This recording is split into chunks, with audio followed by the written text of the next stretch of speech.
Me da gusto saludarlos.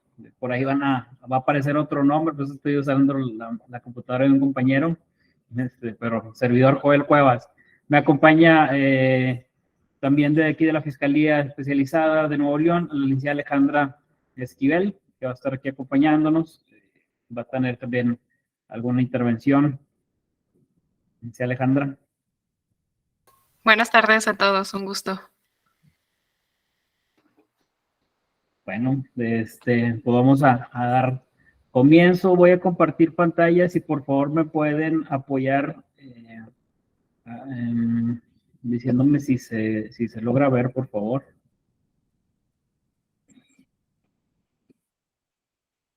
Sí se ve, Joel. Sí, gracias. Bueno, vamos a iniciar. Bueno, en primera instancia, quiero agradecer a la Escuela Judicial Electoral del Poder Judicial de la Federación por la invitación a participar en este diplomado de Derecho Penal Electoral.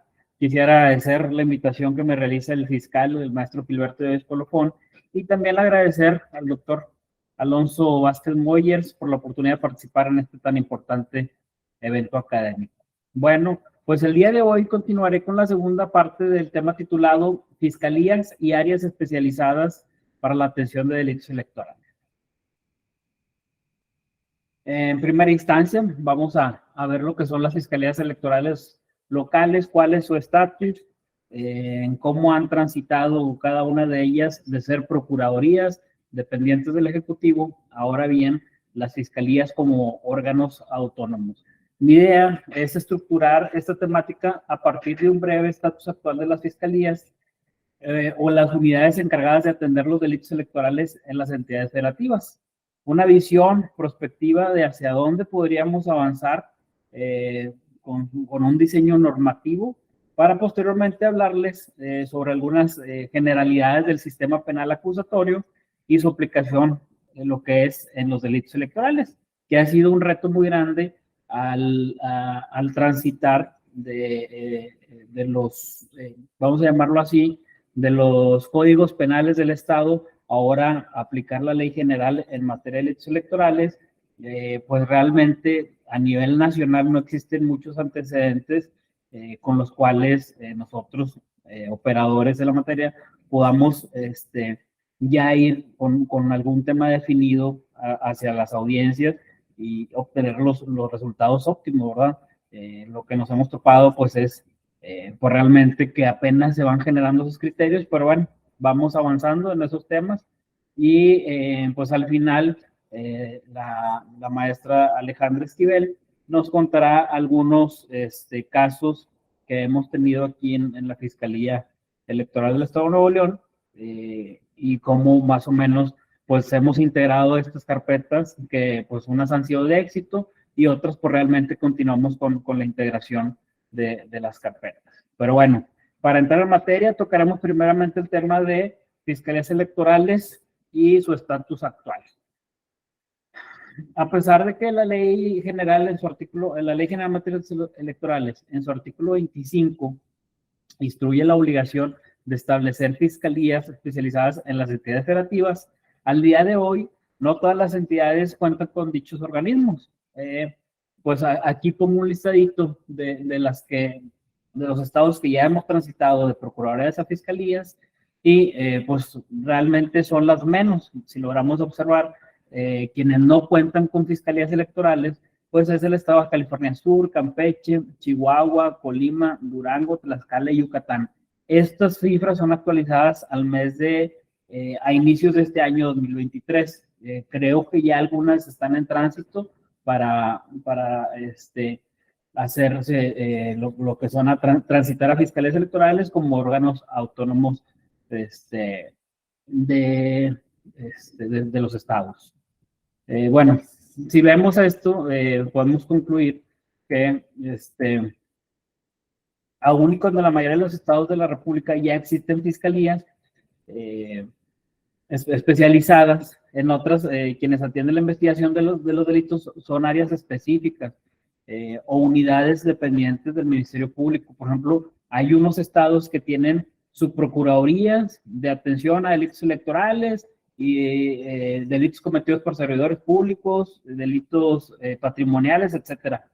Y hay otras que son unidades de investigación, unidades de investigación dependientes de la Fiscalía General como tal. No, es decir, no existen fiscalías especializadas que atiendan en específico los delitos electorales.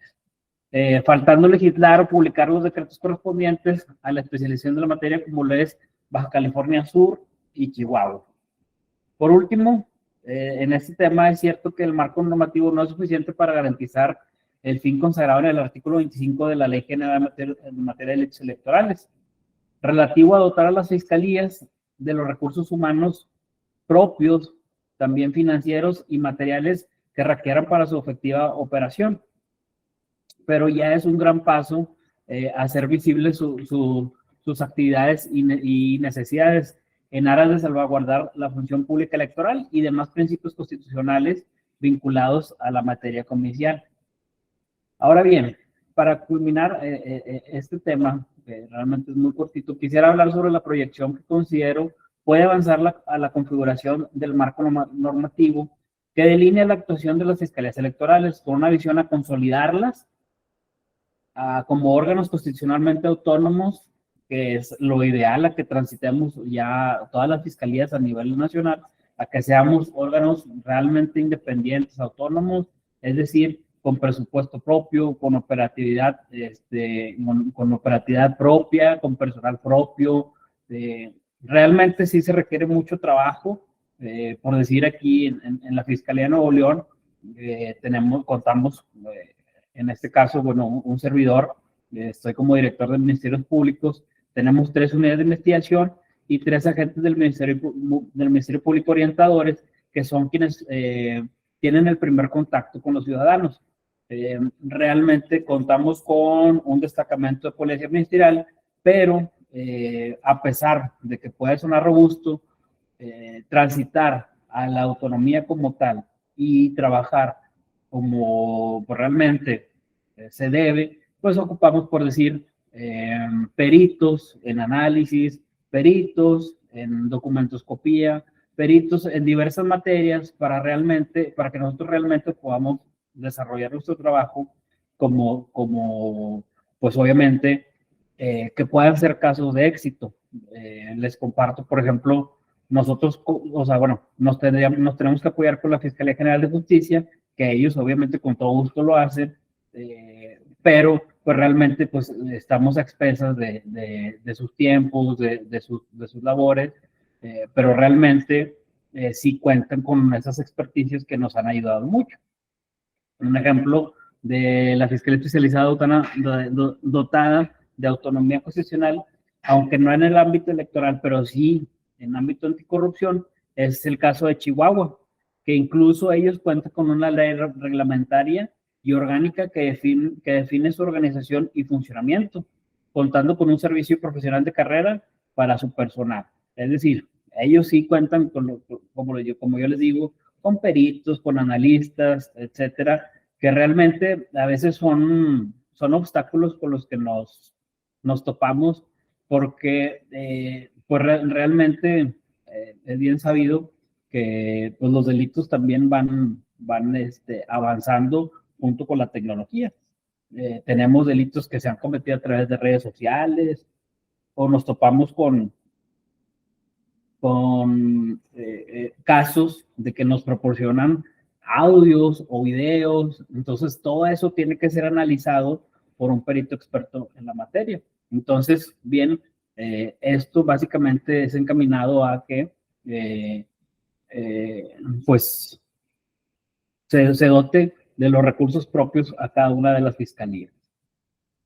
Continuamos ahora con la importancia de la autonomía en materia de procuración de justicia, va de la mano. Empezaría compartiéndoles que los órganos constitucionalmente autónomos surgen en Europa, estableciéndose posteriormente por Asia y América, ello como una manera de equilibrar el poder público, es decir, la distribución de las funciones para hacer más eficaz el desarrollo de las actividades conferidas a los poderes de gobierno. La Sala Superior del Tribunal Electoral del Poder Judicial de la Federación ha señalado que desde el punto de vista técnico-jurídico, la autonomía no es más que un grado extremo de descentralización, no meramente de la administración pública, sino del Estado. Es decir, de los órganos legislativos, ejecutivos y judiciales que conforman el poder público.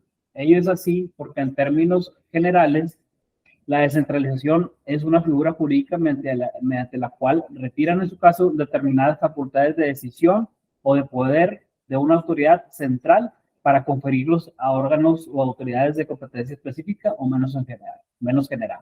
Entonces, desde este punto de vista, consideramos que la autonomía realmente sí se hace valer, al menos les comparto aquí en el Estado de Nuevo León, al desligarnos de lo que es el poder ejecutivo y de otras autoridades, pues nos ha dado esa capacidad de actuación de poder procesar las carpetas de investigación sin alguna opinión, vamos a llamarlo así, de otros organismos. Entonces, pues realmente eso nos ha hecho valer para tener los resultados que hemos tenido. Les comparto que a la fecha tenemos 14 personas sentenciadas y en una línea del tiempo del 2018 para atrás con 0 sentencias, y a partir que entra en vigor la Fiscalía con la autonomía, del 2018 para acá tenemos 14 personas sentenciadas y poquito más de 60 personas vinculadas a procesos. Entonces, pues ahí se ve el contrapeso de ser un órgano autónomo a pues realmente un órgano dependiente de un órgano central.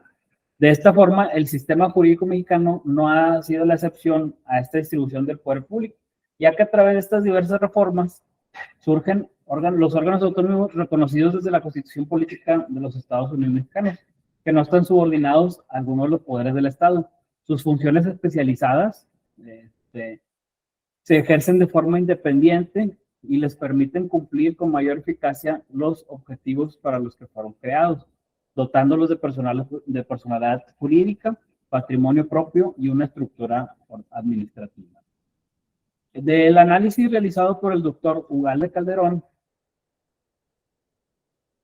entre las características que deben de tener los órganos autónomos se señalan las siguientes. Obviamente, pues de primera mano, lo que es la capacidad de los organismos para decidir, la capacidad técnica, que es la capacidad de los organismos para decidir en los asuntos propios de la materia, que les ha sido asignada mediante procedimientos especializados. También vemos lo que es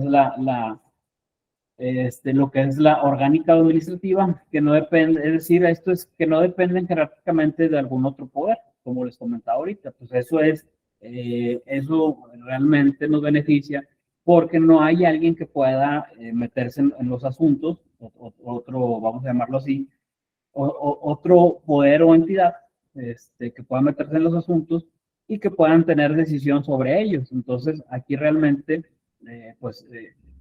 lo que pasa es que nos da facilidad de actuación y así poder llevar los asuntos con mayor facilidad. También se señala lo que es la financiera presupuestaria, que es bien importante porque igual, como les comentaba hace ratito, ya hay el poder de decisión de decir cuántos agentes del Ministerio Público se contratan, cuántos agentes del Ministerio Público actúan, cuántos ministeriales se contratan, cuántos analistas, etc. También tenemos lo que es la característica normativa, que consiste en que se encuentran facultadas para emitir sus reglamentos, políticas, lineamientos, en general todo tipo de normas. También vemos lo que es de funcionamiento. Esta es una combinación de los otros tipos de autonomía, que implica que los organismos cuenten con la capacidad de realizar sin restricción o impedimento alguno todas las actividades inherentes a sus funciones o facultades, lo cual involucra tanto a la autonomía técnica como a la orgánica, financiera, presupuestal y también la normativa. Y tenemos por último lo que es la capacidad plena, que implica la autonomía total, es decir, una auténtica posibilidad de gobernarse sin una subordinación externa. Ahora bien, ¿Qué relevancia o importancia tienen para los ciudadanos contar con organismos autónomos? Es decir, ¿cuáles son las ventajas para la ciudadanía? Esto genera certeza y hay equilibrios jurídicos y políticos entre quienes ejercen las funciones públicas.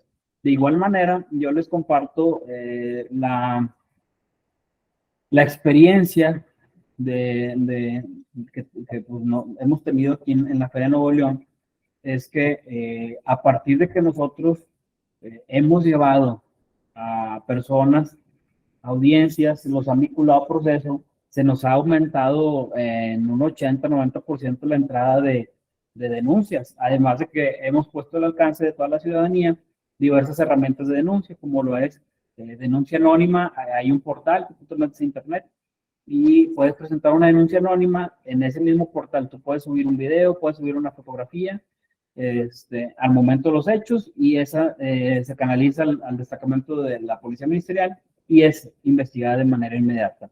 Tenemos también la presentación de denuncia a través de videollamada, tenemos lo que es la línea FDT, y tenemos una aplicación que igual desde tu teléfono puedes presentar una denuncia, subir una foto, un video, y se atiende de manera inmediata. Esto es lo que le genera la certeza a la ciudadanía, y realmente genera un contrapeso institucionalizado. Además, permite que instituciones del Estado que sean vigentes y vigilen la actuación de las demás autoridades, generando un aparato funcional de pesos y contrapesos institucionales. Crea un entorno especializado de las diferentes materias, tanto como la electoral, procuración de justicia, telecomunicaciones, transparencia, entre otras. Se promueve la participación de la sociedad civil a través de consejos hacia el interior de los órganos autónomos que participan en las directrices de actuación. El proceso de elección de sus integrantes puede ser mediante procesos transparentes, aplicando exámenes de conocimientos, demás valoraciones que permiten que lleguen personas con perfiles más idóneos. Pues igual que en dependencias en las cuales ustedes nos acompañan, pues también es un servicio profesional de carrera, en las cuales se nos aplican exámenes de conocimientos, exámenes lo que es prácticos, para pues obviamente que los perfiles más idóneos lleguen a estos puestos para obtener los resultados que pues la gente espera, ¿verdad?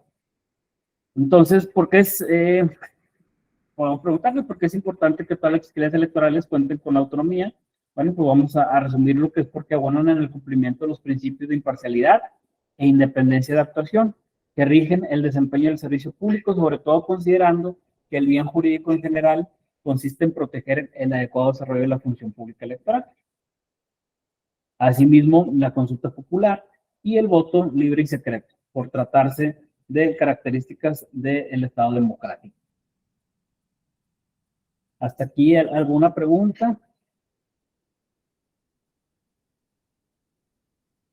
Bueno, pues vamos a avanzar.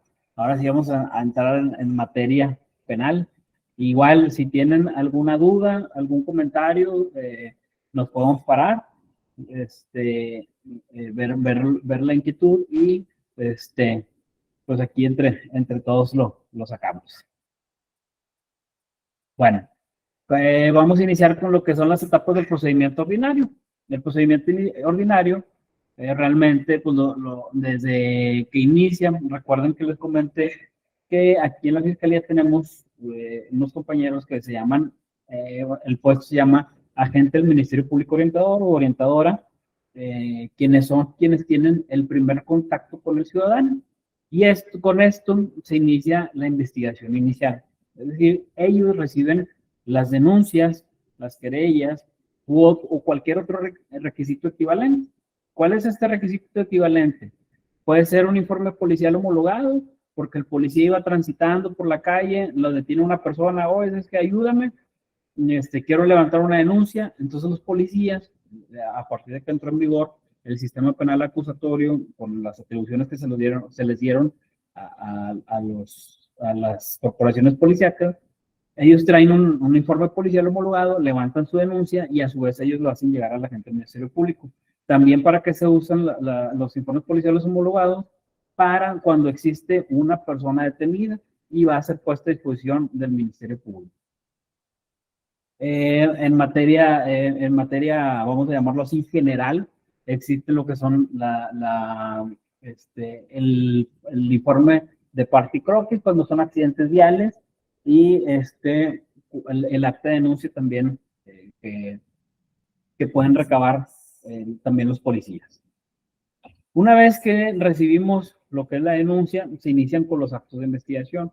Los actos de investigación realmente son muy amplios desde una aportación de un documento o bien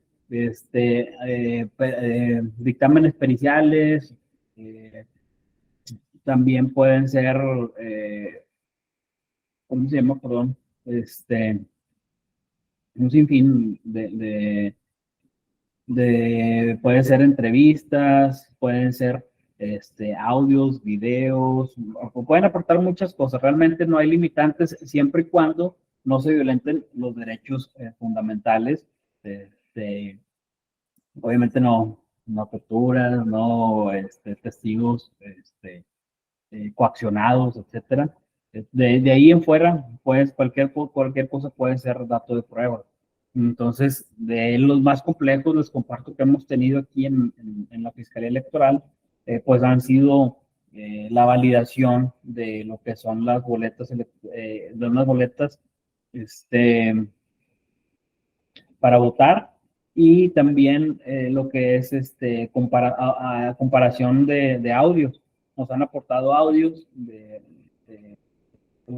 hay algunas denuncias donde superiores coaccionan a sus subordinados y presentan lo que son los audios. Entonces, ¿qué es lo que tenemos que hacer nosotros? Solicitar primero a la persona investigada que de manera voluntaria aporte una grabación con los peritos que tiene la Fiscalía General, le toman una grabación. En caso que él no acceda a proporcionar esa grabación, vamos a lo que es un control judicial para pedirle al juez de control que él, vamos a llamarlo así, nos conceda que de manera, pues que el juez ordene que el investigado nos proporcione una grabación que le hacen. Entonces ellos toman el video toman el audio del video o de la grabación y lo comparan con lo que nos proporciona el investigado, se hace un audio comparativo, se hace el estudio comparativo y de ahí resulta si es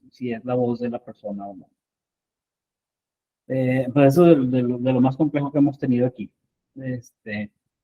En total, bueno, a lo que voy es que sí, son muchos actos de investigación y una vez que tenemos reunidos todos los datos de prueba, al menos suficientes para acreditar en grave probabilidad la participación del investigado, lo ponemos a disposición del juez de control y ahí concluyen lo que es la investigación inicial para pasar a lo que es la investigación complementaria. En la investigación complementaria iniciamos con lo que es la formulación de imputación. ¿Qué es la formulación de imputación? Es, a grandes rasgos, es una etapa comunicativa a la cual se le hace saber al investigado por qué se le está investigando, por qué el Ministerio Público inició la carpeta de investigación. Se le hace una síntesis de los hechos que se investigan, se le dice quién es la persona que depone en su contra y se hace un breve señalamiento sobre lo que es el grado de responsabilidad y el delito por el cual se le persigue. Aquí también, ojo bien importante, en el artículo 146 del Código Nacional de Procedimientos Penales establece los casos de flagrancia, que realmente, por decir, si hay una persona detenida porque se le sorprendió comprando votos, porque se le sorprendió robando una urna, se le sorprendió X y de todos los delitos electorales que existen, lo llevamos ante el juez de control y se tiene que hacer primeramente un control de detención, es decir, exponer los motivos por los cuales fue detenida esa persona y que se hayan cumplido con los requisitos que establece tanto el Código Nacional como la Constitución política. Es decir, que la detención se haya realizado de forma respetando los derechos fundamentales. Segunda, que se hayan cumplido con lo que es la inmediatez de la detención con la puesta a disposición y que obviamente que se le respetaron los derechos al investigado, leyéndole sus derechos consagrados en el artículo 20 constitucional. Además, se ven otras cuestiones como pues, que no haya sido golpeado, que haya sido tratado de manera digna, etcétera. Entonces, realmente, pero lo que toma en consideración después es que se haya cumplido con los horarios y que haya sido de manera inmediata, que no haya existido una demora. Entonces, cuando existe el control de detención, posteriormente viene lo que es la formulación de imputación, igual porque se le investiga, y ya que se le formula imputación, ahora sí viene la solicitud de vinculación a proceso. ¿Qué pasa en esta etapa? En esta etapa se enuncian al juez de control todos los datos de prueba que existen en la carpeta de investigación para acreditar la existencia de un delito y la probable participación del investigado en la comisión de ese ilícito.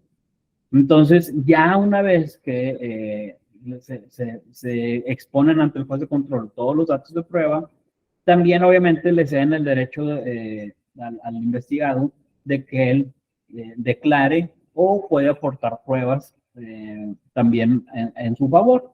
Y para eso puede ser en esa misma audiencia o solicitar la duplicidad del término, es decir, son 72 horas o 144 horas para que él pueda reunir los datos de prueba que crea convenientes para que le sea resuelta su situación jurídica. Ya una vez que el Ministerio Público expone esos datos de prueba y el investigado también ofrece sus datos de prueba, bueno, ya el juez decide si vincula o no a proceso. Y una vez que vamos a poner lo que el juez dicta una autovinculación a proceso, el Ministerio Público solicitará medidas cautelares, dependiendo del asunto que haya sido la complejidad, el hecho que se cometió y otras circunstancias como si el investigado tiene o no arraigo en la ciudad, si tiene un trabajo, si tiene, etcétera. Son muchas cuestiones que se toman en consideración. De ahí el Ministerio Público va a solicitar una medida cautelar idónea para que el investigado, para asegurar la presencia del investigado en el proceso. Entonces, un decir, oye, ¿sabes qué? Pues es que agarraron a una persona comprando votos, pero esa persona aquí en Nuevo León, y esa persona, no sé, vive en Ciudad de México, no tiene domicilio fijo aquí, no tiene familiares, entonces pues existe una alta probabilidad de riesgo que esta persona se vaya a fugar de aquí del estado y no continúe con su proceso. Entonces, en ese caso, nosotros, el Ministerio Público, tendríamos que solicitar lo que es la prisión preventiva justificada. Y hay otros delitos, a menos en materia electoral, cuando se utilizan lo que son programas sociales, que esos tienen prisión preventiva oficiosa. Esa no es necesaria entrar a estudios, no es necesaria entrar a debate. Esa la solicitamos y directamente la tendría que otorgar el juez como prisión preventiva oficiosa. Una vez que el juez fija lo que es la medida cautelar, el Ministerio Público pues, tiene que solicitar el plazo de cierre de investigación, que este también depende de la penalidad que tenga el delito. Esto únicamente sirve para que el Ministerio Público complemente su investigación. Es decir, si en la investigación existen 6 testigos, pero el Ministerio Público, por la premura del tiempo, ha deshogado únicamente a 2, pues el Ministerio Público le va a pedir un tiempo razonable al juez de control para deshogar a esos 4 testigos que faltan. Este no debe ser de 6 meses, puede ser prorrogable, sin embargo, pues tiene que ser justificado en la solicitud de esa prórroga. Entonces, una vez que ya el juez fija el plazo de cierre de investigación, concluye y se cierra lo que es la investigación complementaria para pasar posteriormente a lo que es la etapa intermedia. ¿Hasta aquí alguna pregunta? ¿Alguna duda? ¿Algún comentario que quieran hacer? Bueno, posteriormente entramos a lo que es la etapa intermedia o preparación del juicio. Esta etapa se divide en dos etapas. Le llaman, pues obviamente, una etapa oral y una fase oral y una fase escrita. La fase oral es lo que es la formulación de la acusación. Si bien es cierto, el Ministerio Público entrega al juez de control un pliego de formulación de acusación junto con las pruebas que solicita sean admitidas para juicio, es cierto también que, vamos a llamarlo así, es un escrito que se entrega, también es cierto que el Ministerio Público va a una audiencia intermedia y tiene que desahogar prácticamente eso mismo mediante una audiencia oral. Posteriormente, ahora sí viene lo que es la fase escrita, que es el auto de apertura a juicio. Que ese auto de apertura a juicio no es más que el resultado de la audiencia que les llamé, que les comento ahorita, que le llamamos audiencia intermedia. En esa audiencia, ¿qué pasa? Pues obviamente el juez valora lo que son los datos de prueba, decide si se admiten o se desechan, tanto el Ministerio Público como de la defensa, y una vez celebrada esa audiencia, el juez emitirá ese auto de apertura a juicio, que es básicamente un caminito para ya saber sobre qué va a versar el juicio, cuáles son los pruebas que se van a desahogar y cuál va a ser cuál va a ser la teoría del caso que va a manejar el Ministerio Público en su juicio. Y ya, pues llegamos a lo que es al juicio oral. En este juicio oral también se divide en diversas etapas. Primero iniciamos con lo que es el alegato de apertura. El alegato de apertura, en el ámbito aquí práctico, lo llamamos como es la promesa del Ministerio Público, que es lo que le va a comprobar al juez. Es decir, juez, yo vengo y te digo que te voy a comprobar que, no sé, es decir, Joel Cuevas fue la persona que fue sorprendida en flagrancia comprando votos a Alejandra Esquivel. Entonces, y yo eso te lo voy a comprobar con los testigos que traigo, que es Pedro Rodríguez, que es Antonio Osorio, y las documentales que nos expidió el organismo público electoral, en donde nos dice cuáles son las fechas en que se llevó a cabo una elección, cuáles son las fechas en que fueron las campañas electorales, y también voy a ofrecer, por decir, el testimonio del director jurídico del OPLE, quien fue quien me rindió la información. Entonces, todo eso vamos ahora sí a comprobarlo en el desahogo de prueba. Ahora sí, voy a ver qué, en ese desahogo de pruebas voy a ver qué me va a decir Alejandro Esquivel, voy a ver qué me va a decir Pedro Rodríguez, ahora sí voy a ver qué me va a decir Antonio Osorio, y ahora sí voy a ver qué me dice el director jurídico del OPLE.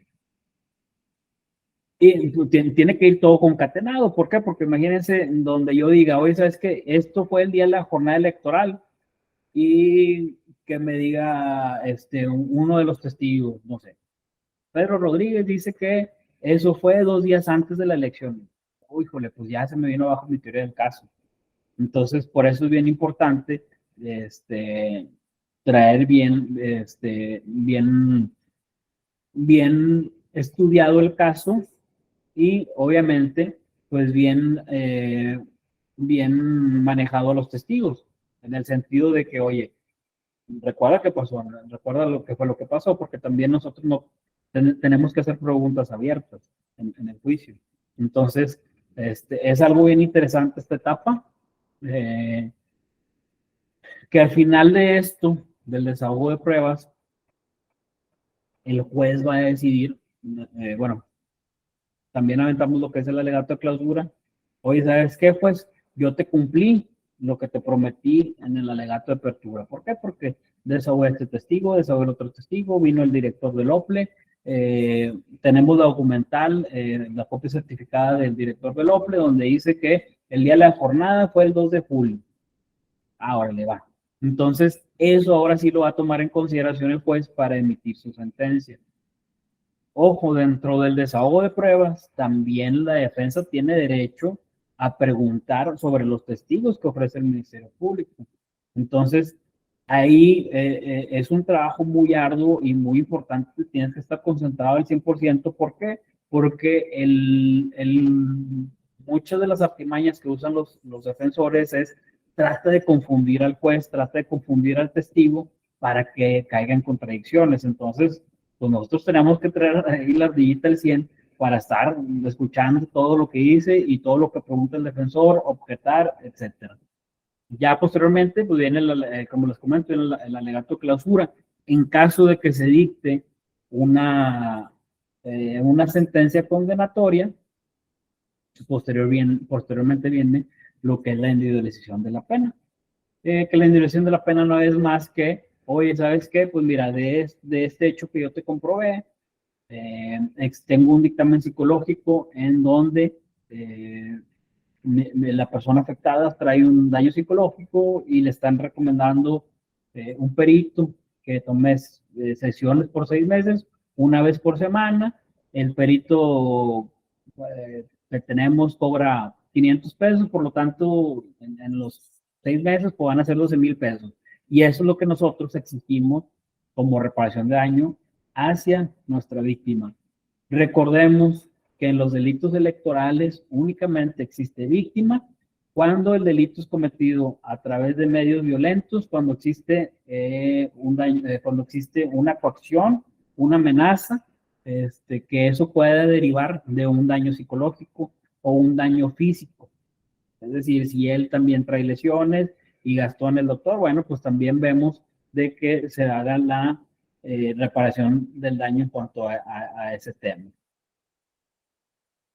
Regálame un segundito.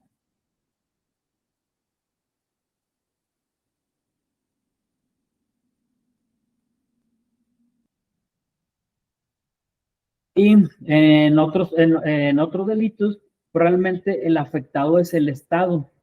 El artículo 1 de la Ley General en materia de delitos electorales establece que el bien jurídico tutelado es el adecuado desarrollo de la función pública electoral. Por lo tanto, ahí resulta afectado al Estado. Sin embargo, cuando el afectado es el Estado, también podríamos exigir una reparación de daño. ¿Y cuál es esta? Pues obviamente puede ser lo que es una disculpa pública. Entonces, dentro de la sentencia, nosotros también podríamos solicitar, oye, ¿sabes qué, juez? Y como reparación de daño en favor del Estado, te solicito que el investigado realice una disculpa pública y su compromiso de no incurrir nuevamente en un delito. Entonces, esas son lo que es la etapa de individualización de la pena y reparación del daño. Ahora bien, dentro del Código Nacional se establecen soluciones alternas y formas de terminación anticipada del proceso. Las soluciones alternas son, más que nada, son los acuerdos reparatorios. En el tipo en el tema de los delitos electorales, no podemos realizar acuerdos reparatorios. Y esto por una razón bien sencilla. El artículo 187 del Código Nacional, el Código Nacional de Procedimientos Penales, nos establece que para poder practicar un acuerdo reparatorio, se llevaron a cabo únicamente en los siguientes casos. 1. Los delitos que se persiguen por querella, por requisito equivalente de parte ofendida o que admiten el perdón de la víctima u ofendido. Y recordemos, como ya les había comentado anteriormente, que la Ley General de Delitos Electorales en su artículo 4 establece: el Ministerio Público en todos casos procederá de oficio con el inicio de las investigaciones por delitos establecidos en esta ley. Es decir, de ahí de entrada, pues estamos viendo que los delitos electorales se persiguen de manera oficiosa y aquí para llevar a cabo un acuerdo reparatorio, es necesario que sean uno por delitos que se persiguen por querella, requisito equivalente, y el artículo, bueno, más adelante en el segundo párrafo dice no procederán los acuerdos reparatorios en caso de que cuando se trate de delitos en los casos que proceda el perdón del ofendido. Entonces, pues realmente ahí es donde ya tenemos una limitante para realizar lo que son los acuerdos reparatorios. Entonces, ojo, bien importante, en delitos electorales no proceden acuerdos reparatorios. La suspensión condicional del proceso, por el contrario, sí puede llevarse a cabo.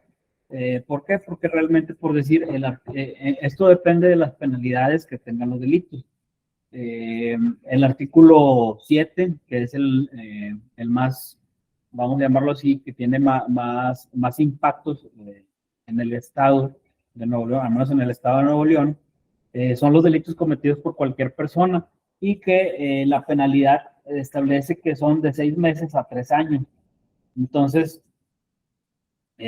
uno de los requisitos que se establecen en lo que es la suspensión condicional del proceso es que el delito no exceda de 5 años en su pena. Entonces, realmente estamos viendo que no excede ese término. Entonces, sí podemos practicar en este y en otros delitos lo que es la suspensión de proceso de prueba. ¿Cuál es, al menos en el Estado de Nuevo León, qué es lo que nosotros hacemos al solicitar la suspensión condicional del proceso? Lo que nosotros solicitamos al juez es que se le imponga al investigado que lleve a cabo cursos durante 6 meses relativos a delitos electorales, derechos humanos, en materia electoral, jurisdiccional, que en eso nos apoyamos también, obviamente, con la Dirección de Política Criminal, nos apoyamos con el OPLE aquí del Estado, nos apoyamos con el INE.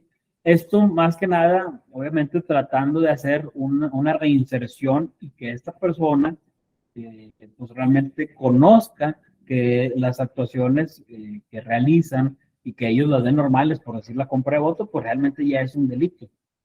Entonces, tratamos de concientizar, se lleva a cabo por 6 meses, además de que pues también presten servicio en favor de la comunidad. Entonces, esto lo digo desde el punto de vista, la experiencia que hemos tenido aquí en el Estado de Nuevo León. Y también tenemos lo que son las formas de terminación anticipada del proceso, que estos son los procedimientos abreviados. ¿En qué consiste un procedimiento abreviado? Es un mini juicio. Es un juicio chiquito, no es necesario agotar todas las etapas para llegar a juicio. Es decir, la persona desde que es vinculada a proceso, él puede decir, oye, yo me quiero obtener el beneficio de un procedimiento abreviado. ¿Por qué? Porque al menos ahí él tiene que reconocer su responsabilidad en la comisión del delito, y otra es que les da un beneficio, es decir, se les puede reducir la pena, se les puede reducir 1/3 de la pena que establece el delito por el cual fue vinculado. Entonces, es decir, si es 2 años, se le rebaja 1/3 y queda 1 año o 4 meses, es decir, ¿verdad?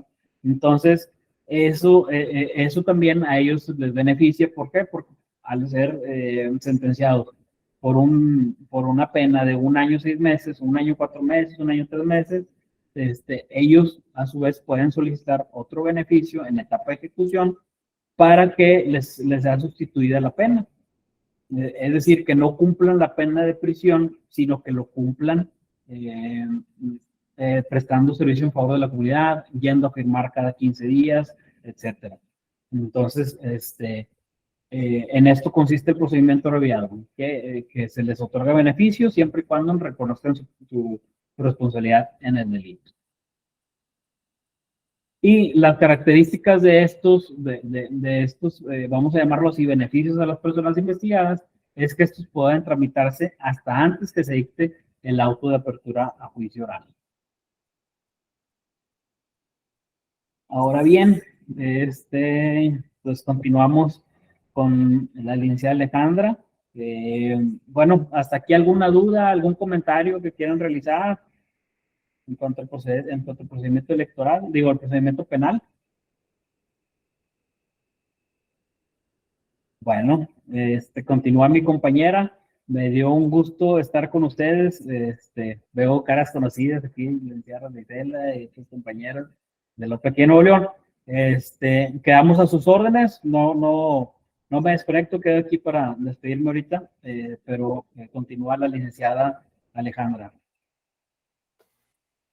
¿Se escucha? Sí, Ale, gracias. Sí, ok. Buenas noches, un gusto igual estar aquí compartiendo con ustedes esta tarde. Y pues efectivamente, como lo comenta el compañero Joel, me tocó compartirles un poquito los casos prácticos que hemos tenido aquí en la Fiscalía de Nuevo León. La verdad es que al día de hoy hemos tenido más de 1,300 denuncias y de estas 1,300 denuncias actualmente tenemos 72 casos ya judicializados ante los jueces de control, de las cuales hemos obtenido 47 vinculaciones al proceso. Entonces, en comparativa a lo mejor con otras fiscalías electorales en el Estado de Nuevo León, pues tenemos un número considerable de casos, digamos, favorables en temas de delitos electorales. La mayor parte de estas vinculaciones al proceso que hemos obtenido tienen relación con los delitos de compra de voto, que es lo que más se presenta por el tema del día de las jornadas electorales, pero también tiene mucho que ver con la participación de servidores públicos en la comisión de delitos electorales. El primer caso que aquí les vengo a compartir es el previsto y que fue vinculado, tiene relación con el artículo 11, fracción tercera, que hay que recordar que el artículo 11 es el artículo que nos prevé todas las hipótesis de los delitos electorales que pueden ser cometidos por servidores públicos. En cuanto a la fracción tercera, es que el servidor público que utilice o permita la utilización de manera ilegal de fondos o servicios que tengan a su disposición en virtud de su encargo al apoyo de un candidato. Esta carpeta de investigación que les comparto inició con una denuncia de un servidor público quien nos hace el conocimiento que a él lo estaban coaccionando para participar en eventos proselitistas. Nos dice incluso que la participación o esa coacción directa tiene que ver con el alcalde. Nosotros lo que hacemos es acudir inmediatamente, una vez recibida esta denuncia, a las instalaciones de este ayuntamiento, porque a dicho del denunciante, tenía en la oficina el alcalde una serie de credenciales de elector. Entonces, eran días próximos a la jornada electoral y pues evidentemente estaba el riesgo de que personas no pudieran emitir su voto si se les estaba reteniendo estas credenciales. Entonces, si ven, se engloban una serie de hipótesis diversas de los delitos electorales. Pero es así como nosotros iniciamos este caso en particular. Acuden elementos ministeriales a este ayuntamiento y empiezan a hacer una serie de entrevistas. Dentro de estas investigaciones se percatan que en lo que es la oficina del secretario de ayuntamiento, en su computadora, existen archivos que están relacionados con fotos de credenciales del elector, pero estos archivos incluso están divididos por los nombres de diversos servidores públicos que trabajaban ahí en el ayuntamiento. Entonces, se estaba considerando que pues había incluso un apoyo en ese momento del servidor público, el secretario de ayuntamiento, en apoyo al alcalde que se estaba reeligiendo en ese momento para el ayuntamiento. Y estas credenciales que se tomaba nota decía incluso entrega de despensas, entonces nos daba como la pauta para pensar que se tomó esas credenciales y se daban despensas a cambio de la toma de fotografías de las credenciales. Lo que se hace en ese momento es proceder a la detención del secretario de ayuntamiento e incluso al levantamiento de indicios, como es en este caso las computadoras o los equipos de cómputo donde se visualizaron estas carpetas donde estaban estas fotos de las credenciales. Posteriormente, los actos de investigación continuaron con los agentes ministeriales en el sentido de localizar a las personas de las dueñas de estas credenciales de lector y preguntarles cuál era el motivo por el cual se había permitido, se les había tomado fotos a sus credenciales. Y pues aquí es donde evidentemente estas personas nos dicen que ellas dejaron tomar una foto de su credencial porque se les entregó una despensa y que incluso personal del ayuntamiento les estaba pidiendo votar a favor del alcalde que se estaba reeligiendo a cambio de la entrega de estas despensas.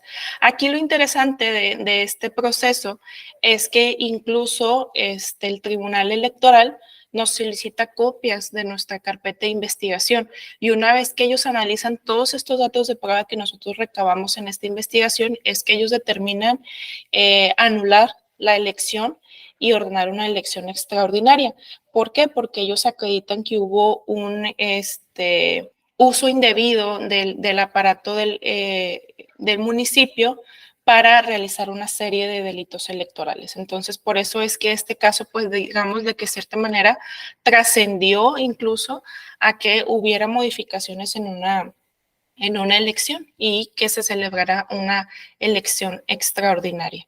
En cualquier momento que ustedes tengan una duda, lo podemos analizar. Si voy muy rápido, igual también me comentan. La idea es aquí, pues, poder compartir esos datos interesantes de investigación que nos han ocurrido aquí en la Fiscalía. No sé si podríamos cambiar al siguiente ejemplo.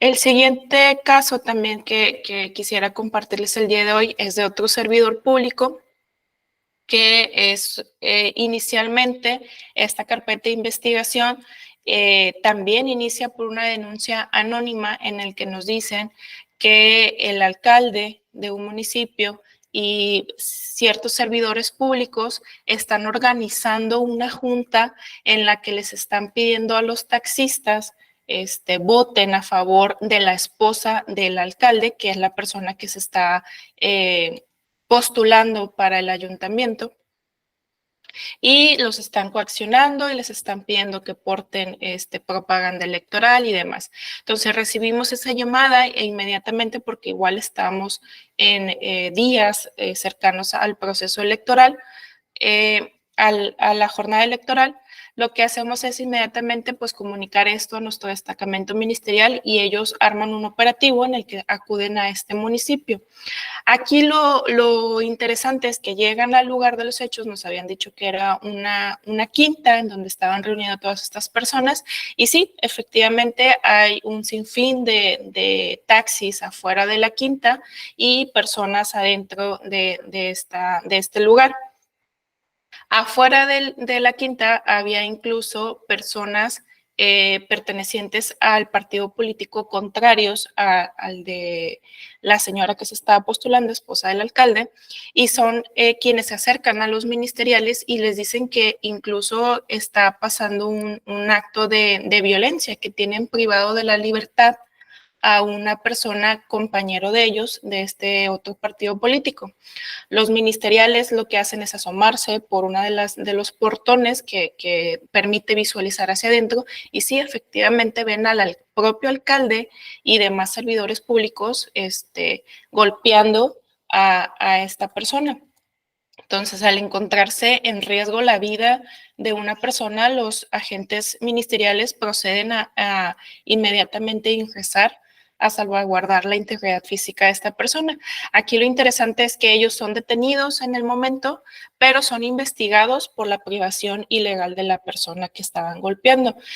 Si no mal recuerdo, incluso las lesiones llegaron al grado hasta que le rompieron piezas dentales. Entonces, ellos inmediatamente pasan detenidos y la investigación por la privación pues la lleva el área correspondiente de la Fiscalía General, denominada antisecuestros. Y pues aquí también, por lo que hace a los delitos aquí lo interesante también de este caso es que pues al alcalde, por tener fuero, lo dejan en libertad una vez que pasan las horas correspondientes a la investigación, pero una vez que esta persona deja el puesto, es llamado ante el juez y se le formula y se le vincula a proceso por la privación ilegal de la libertad. Nosotros continuamos con nuestra investigación por lo que hace a la coacción y a la compra de votos de este evento, pero la particularidad fue que pues a pocos días de una jornada electoral se detiene a un alcalde por esta privación ilegal que está relacionada pues con una investigación en la materia de delitos electorales. Y evidentemente pues hemos tenido un sinfín de casos que pues si los contamos todos no acabamos el día de hoy, pero otro de los casos también pues importantes que hemos tenido en la Fiscalía de Nuevo León es una carpeta que tuvo que ver o que más bien inició con una vista de la UIF, de la Unidad de Investigación Financiera del SAT. En esta carpeta de investigación nos informan que una persona, exgobernador, que se estaba postulando para candidato independiente de la República, se le había inyectado dinero por parte de una empresa denominada Fantasma, ya que se dedica al lavado de dinero. Entonces la UIF nos da vista a nosotros, Fiscalía de Nuevo León, porque considera que se está vulnerando también pues el patrimonio del Estado. ¿Sí? El uso indebido de tanto servidores públicos de Nuevo León como de posiblemente financiamiento del propio Estado. Aquí lo interesante, y fue una investigación de pues bastantito tiempo, es que pues tuvimos que utilizar o que recurrir a varias dependencias para que nos apoyaran en la investigación. Como les comentaba el licenciado Joel, pues no contamos con departamentos propios de la Fiscalía como son los de análisis. Aquí iniciamos pues primero con solicitarle al INE que nos diera un listado de las personas que habían apoyado como auxiliares gestores en la recaudación de apoyos ciudadanos. Una vez que el INE nos manda todo ese listado de personas, lo que hicimos fue recurrir a un auxilio judicial ante el juez de control para que a su vez nos permitiera solicitarse a la Comisión Nacional Bancaria y de Valores los archivos correspondientes a los estados de cuenta de esa empresa que la UIF nos decía que había realizado transacciones o depósitos a los auxiliares gestores. Una vez que el juez de control accede a este auxilio judicial, se manda el oficio a la Comisión Nacional Bancaria y de Valores y nos remiten esos estados de cuenta. Entonces eran estados de cuenta, la verdad que inmensos, o sea, más de 1000 hojas por estado de cuenta. Lo que hicimos entonces fue recurrir a una unidad de investigación financiera con la que cuenta la Fiscalía General del Estado de Nuevo León, que le denominamos la UIPE. Lo que hizo esta unidad fue algo, la verdad, que bastante interesante, porque primero creó un sistema en la que usando algoritmos ellos podían comparar el nombre de las personas que fueron autorizadas como gestores y compararlos con las personas que se advertían en los estados de cuenta habían recibido dinero por parte de esta empresa fantasma. Y con esto dio una coincidencia de más de 500 personas que sí fueron auxiliares y que recibieron dinero por parte de esta empresa. Después y nos da un dictamen, nos emite un dictamen que denominó flujo efectivo. Y así pudimos ver coincidencias de que cuáles fueron los días en los que más se depositó, qué cantidades en porcentaje era lo que se depositaba. Y ahí nos dimos cuenta que casi todos estos depósitos correspondían a cantidades pues muy bajas, de 300 pesos, de 500 pesos, 700, y la mayor parte eran, los que más recibieron fueron como 5,000 o 10,000 pesos. Después se hace otro filtro en este listado de nombres y pedimos al Estado de Nuevo León nos dijera qué personas habían tenido de este listado el carácter de servidores públicos.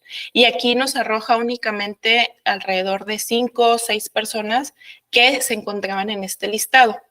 Entonces, en base a estas personas, nosotros los mandamos citar y es que les preguntamos, bueno, ¿por qué tú recibes dinero de una empresa fantasma? Y aquí es donde ya sale una investigación bastante amplia, y estas personas son las que nos dicen que pues a ellas se les obligó a ser auxiliares gestores y se les indicó que por cada firma iban a recibir 10 pesos. Entonces, al final de la semana o al final del mes, pues es que juntaban estos 700 pesos o 500 pesos y se les pidió que el número de su cuenta de nómina. O también otro punto importante aquí que me faltó decirles es que a la mayor parte de la gente se le pidió que diera de alta una tarjeta saldazo, OXXO saldazo. ¿Por qué? Porque esta no está tan bien regulada, digamos, dentro de los sistemas financieros. Entonces era muy difícil pues saber el nombre del beneficiario o la persona que estaba depositando a esta tarjeta saldazo. Y estos servidores públicos, pues es lo que nos dicen, bueno, pues es que a mí mi jefe directo me obliga a ir a estos eventos para recaudar los apoyos ciudadanos y me piden mi tarjeta de nómina y por eso es que recibo estos depósitos sin ellos saber que la persona física, la persona moral que estaba realizando estos depósitos, pues era una empresa fantasma que se dedicaba al lavado de dinero. Posteriormente, dentro de estas mismas investigaciones, nos ubican a la persona investigada en un evento en el que él les manifiesta que es sabedor que se les están depositando esta cantidad de dinero. Incluso les pide pues estar apoyando más para poder lograr ese objetivo de poder ser candidato independiente, que pues así pasó. Nosotros, ya que reunimos toda esta investigación, todos estos datos de prueba, pues acudimos ante el juez de control.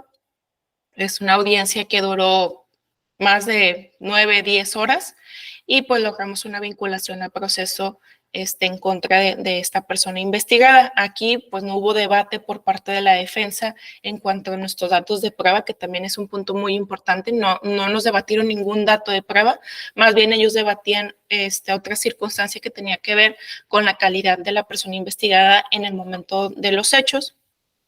Pero el juez nos da la razón y vincula el proceso.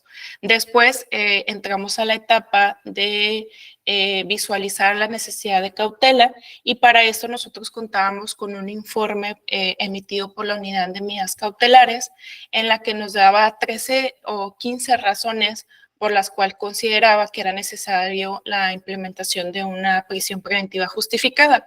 Entre ellos estaba que pues, la persona había habitado en diferentes estados, tenía la facilidad incluso de trasladarse de un lugar a otro y en cierto momento, cierto lugar de su destino, hacer cambio de vehículos sin dar explicación.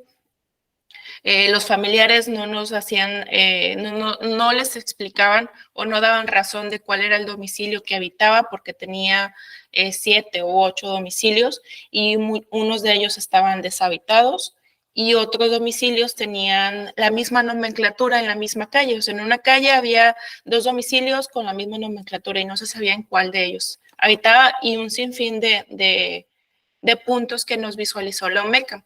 Compartimos este dato de prueba con el juez de control. No existe debate en cuanto a este informe por la defensa y el juez procede a implementar la prisión preventiva justificada. Posteriormente, pues hubo una solicitud por parte de la defensa haciendo ver que la Fiscalía de Nuevo León no era competente para conocer del caso porque a su consideración la competencia era del fuero federal. El juez de control procede a analizar esta circunstancia y determina que efectivamente la competencia corresponde al juez federal y ordena remitir la carpeta. Aquí lo interesante es que ya después llegamos hasta el conflicto de competencias porque en su momento el juez federal tampoco aceptaba la competencia. Él coincidía con los argumentos que esta Fiscalía de Nuevo León dio en la audiencia y volvió a remitir la carpeta al juez estatal.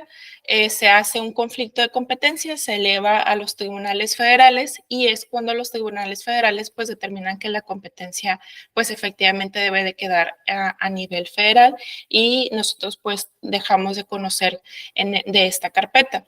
Pero incluso aquí también lo interesante es que en este transcurso en lo que se resolvía la competencia, por lo que hace a FED de Nuevo León, continuó con la investigación complementaria. Entonces tuvimos que hacer un diverso filtro para aquellas 500 personas que recibieron dinero de esta empresa fantasma, poder localizarlas. Entonces hubo toda una investigación, hicimos un filtro de quienes contaban con credenciales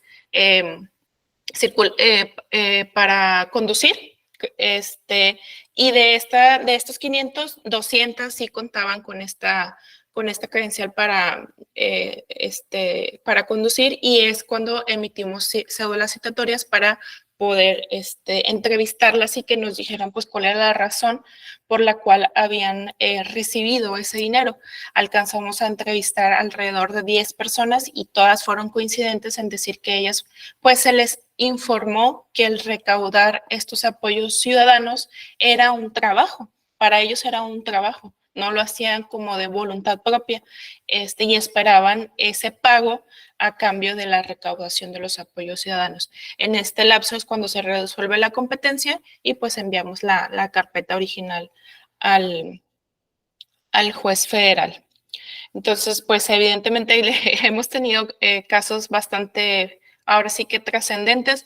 Igual no sé si tengamos tiempo para compartir un último caso, Joel. Tú me dices la hora. Sí, creo que estamos en tiempo.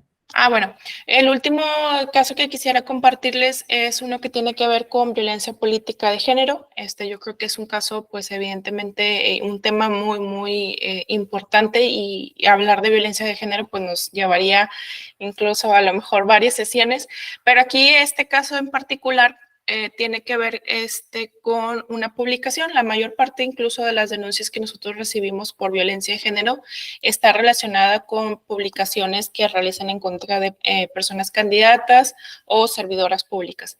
En este caso era una persona que incluso era de la tercera edad, porque contaba con más de 60 años al momento de los hechos. Él realiza una publicación en su red social, en donde hace una conjugación de la palabra del puesto de la servidora pública con la palabra teibolera, y una serie de manifestaciones relacionadas con el cuerpo de la servidora pública. Aquí lo importante y lo que quiero destacar no es tanto si se acreditaba o no la violencia de género, porque pues era evidente, nos estaban usando palabras que iban de estereotipo, y eso era evidente. Aquí lo importante era que pues teníamos que realizar actos de investigación para poder detener esta publicación y que no se siguiera vulnerando pues ahí la integridad psicológica y continuaran estas manifestaciones en redes sociales y se siguieran compartiendo.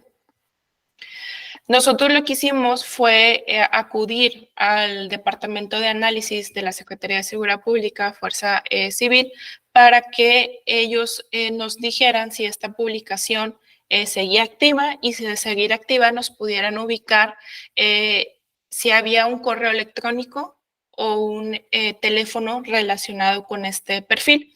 Una vez que lo analizan, nos dicen que sí, que efectivamente hay un correo electrónico y hay un teléfono relacionado con este perfil, e incluso el correo electrónico coincide con el nombre del perfil en sí de esta aplicación. Y una vez que analizan su base de datos, determinan que el número telefónico que estaba relacionado con el perfil obraba en una credencial para una licencia de conducir, y el nombre de la persona de la licencia de conducir también coincide con el perfil. Nos dan un domicilio y es como nosotros podemos individualizar a la persona detrás de este perfil, de esta plataforma. Aquí lo interesante es que pues no existe un modelo o una herramienta que nos haga pedirle o que nos haga exigirle al investigado que baje esa publicación tal cual. Entonces lo que hicimos fue imponer una medida cautelar específicamente la fracción que establece que no se realicen actos de hostigamiento a la víctima, y en base a esta fracción se le exige ahora sí al investigado baje en menos de 24 horas esa publicación. ¿Sí? Entonces, este modelo de medidas cautelares es lo que nos ha estado ayudando para poder ahora sí que contener publicaciones de violencia política de género. Porque si pues nos vamos a expensas a que Facebook o Twitter o cualquier perfil nos haga caso mediante un oficio en el que se le pida que baje la publicación, pues nos tardamos meses. Entonces, esta fue una solución para nosotros que pues nos tardamos horas en sí para poder bajar esta publicación. Posteriormente ya acudimos ante un juez de control y fue una vinculación sin ningún problema. La defensa no realizó ningún debate, era muy evidente incluso que el perfil era de esta persona. Y aquí la víctima dice que no tiene ningún inconveniente en que se vaya a una suspensión condicional del proceso, y ella solicita únicamente que exista una disculpa pública mediante una conferencia de prensa. Entonces, esta persona investigada entra a esta suspensión condicional dentro del programa que les comentaba el licenciado Joel. Este programa que nosotros tenemos es realizado en conjunto con el INE, el OPLE de Nuevo León, el RENACE, Defensoría Pública y Derechos Humanos, en el que se visualiza que la mayor parte de las personas que cometen delitos electorales pues lo realizan porque tienen necesidades económicas o porque incluso ellos entienden que el andar comprando votos o andar cargando personas, pues ellos lo ven como un trabajo. O sea, existe una necesidad económica por parte del delincuente electoral.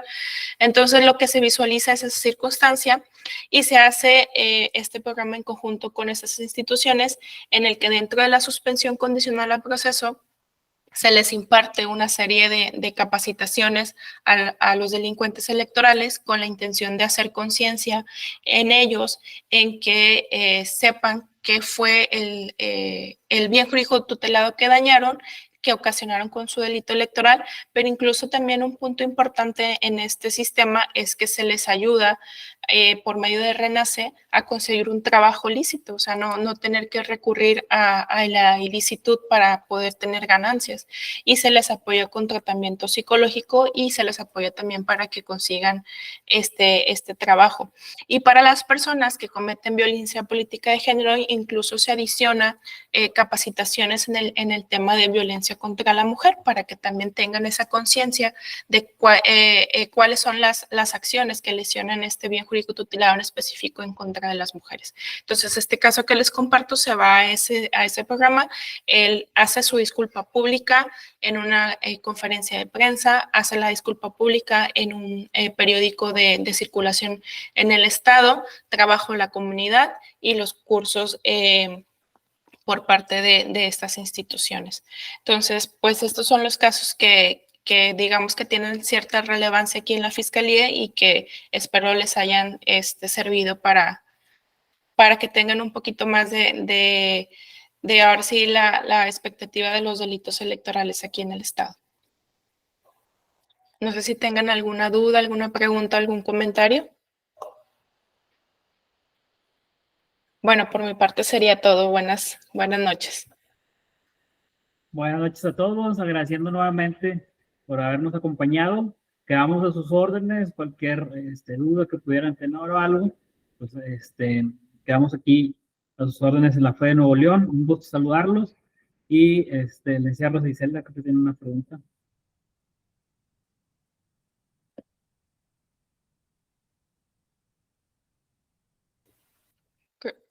Adelante, licenciada Rosa Isela. Creo que tiene el micrófono desactivado, Lick. Ya, listo. Una disculpa. No es pregunta nada más, es ahí para felicitarlos por la exposición. Me parecen muy interesantes todos los datos que nos aportaron. Muchas gracias. Muchísimas gracias, Lick. Muchas gracias. Gracias a todas las personas que nos acompañaron nuevamente y quedamos a sus órdenes en la Fe de Nuevo León. Me dio un gusto saludarlos y que tengan un excelente fin de semana. Muchas gracias. Buenas noches. Gracias. Buenas noches a todos.